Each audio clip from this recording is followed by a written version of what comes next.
Hi everybody. So this week we've been talking about linear equations and how to solve them and talking about variables in general. And I thought it would be great to send you this linear equation activity that I made, but then also talk about how I use variables to create an activity like this. So what I want to show you is this activity regenerate. So right now it says 4x plus 11 is negative 37. If I hit new problem, you see it switched to 9x plus 16 equals 16. Now, this one's a really easy one. I moved the 16 over. I would have 9x is 0, so the answer would be 0, and it says correct.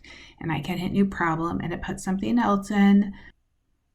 Let's split the screen and say, what would I do with this one? So I could say 7x plus 20 is equal to 48, so I subtract the 20.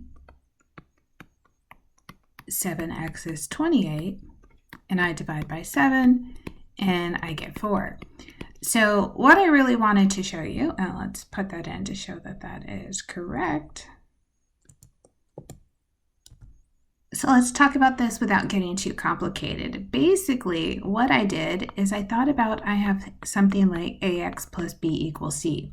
So I have some variables I want to put in, and that's what I wanted to tell GeoGebra, which is where I wrote this, is I told it I wanted to have a random number a, and I gave it some constraints of what I wanted a to be between. And the trick really was I also told it the value of x. I said pick a random number. Again, I gave it some numbers to pick between.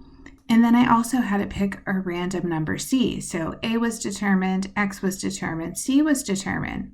Then kind of what I had it solve was the value of b.